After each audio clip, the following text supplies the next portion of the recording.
Hello મિત્રો, કેમ છો? તો ટાટ હાયર સેકન્ડરીની જે મુખ્ય પરીક્ષા લેવાની છે તેનું માળખામાં થોડો ફેરફાર થયો છે, તો એ આપણે આજે જોઈશું. સૌથી પહેલાં તો જે ટાટ હાયર સેકન્ડરીની મુખ્ય પરીક્ષા છે એનું પ્રશ્નપત્ર 100 ગુણનું રહેશે અને એનો સમય રહેશે 150 મિનિટ, એટલે કે અઢી કલાકનો સમય રહેશે.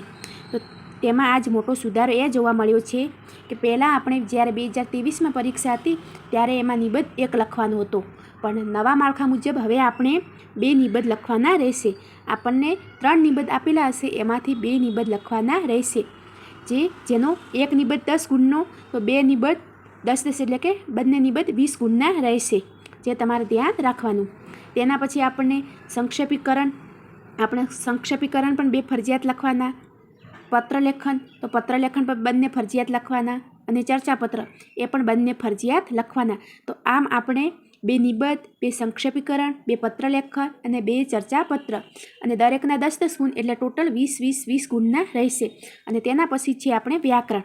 વ્યાકરણમાં તમને ખબર છે કે રૂઢિપ્રયોગ અને તેનો અર્થ અને વાક્ય પ્રયોગ, પછી સમાસનો વિગ્રહ કરો અને સમાસને ઓળખો, પછી અલંકાર ઓળખાવો, જોડણી શુદ્ધિ, સંધિ જોડો કે સંધિ છોડો, કહેવતનો અર્થ, છંદ ઓળખાવો, શબ્દ સમૂહ માટે એક શબ્દ, લેખન શુદ્ધિ અને ભાષા શુદ્ધિ, અને વાક્ય રચના અંગો અને વાક્યના પ્રકાર અથવા વાક્ય પરિવર્તન કરો.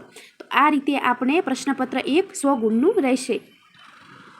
હવે આપણે જોઈએ પ્રશ્નપત્ર 2. પ્રશ્નપત્ર 2 એ પણ 100 ગુણનું રહેશે, પણ તેમાં સમય આપણને 180 મિનિટનો, એટલે કે આપણને 3 કલાકનો સમય મળશે. જેમાં 75% પ્રશ્નો એ આપણા વિષય વસ્તુના અને 25% પ્રશ્નો એ આપણે વિષયની પદ્ધતિના પૂછાશે, જે તમારે ધ્યાનમાં લેવાનું. અને આ વખતે જે પ્રશ્ન છે એ ધોરણ 11 અને 12નો જ રહેશે, અને એના કઠિનતા મૂલ્યને પણ ધ્યાનમાં લેવામાં આવશે. તો તમારે એ રીતની તૈયારી કરવાની રહેશે. જેમાં આપણને પ્રશ્ન 1માં આપણને 7 પ્રશ્નો આપેલા હશે, 7 પ્રશ્નોના 5 ગુણ છે. બધા પ્રશ્નો ફરજિયાત લખવાના, એટલે કે 7 પ્રશ્નો ફરજિયાત લખવાના. પ્રશ્ન 2માં આપણને 7 પ્રશ્નો આપેલા હશે, પણ એના 4 ગુણ છે, અને 7 પ્રશ્નો કેવા ફરજિયાત લખવાના રહેશે. પ્રશ્ન 3માં 1 કે 2 વાક્યના હશે, અને તે પ્રશ્નો પૂછાશે 11, અને 11 પ્રશ્નોના 2 ગુણ, એટલે કે બધા પ્રશ્નો ફરજિયાત લખવાના. અને પ્રશ્ન 4માં હેતુલક્ષી છે, જેમાં ખાલી જગ્યા, જોડકા, સાચા ખોટા એમ કરીને ટોટલ 15 પ્રશ્નો હશે, અને 15 પ્રશ્નના 1 ગુણ, અને બધા પ્રશ્નો કેવા લખવાના ફરજિયાત રહેશે. એટલે કે આ વખતે આપણે જે પેપર હશે એ પેપરના બધા પ્રશ્નો ફરજિયાત લખવાના રહેશે. તો આ બાબત તમારે ધ્યાનમાં રાખવાની. જો બીજી કંઈ માહિતી આના વિશે આવશે તો તમને જલ્દી અપડેટ કરીશું.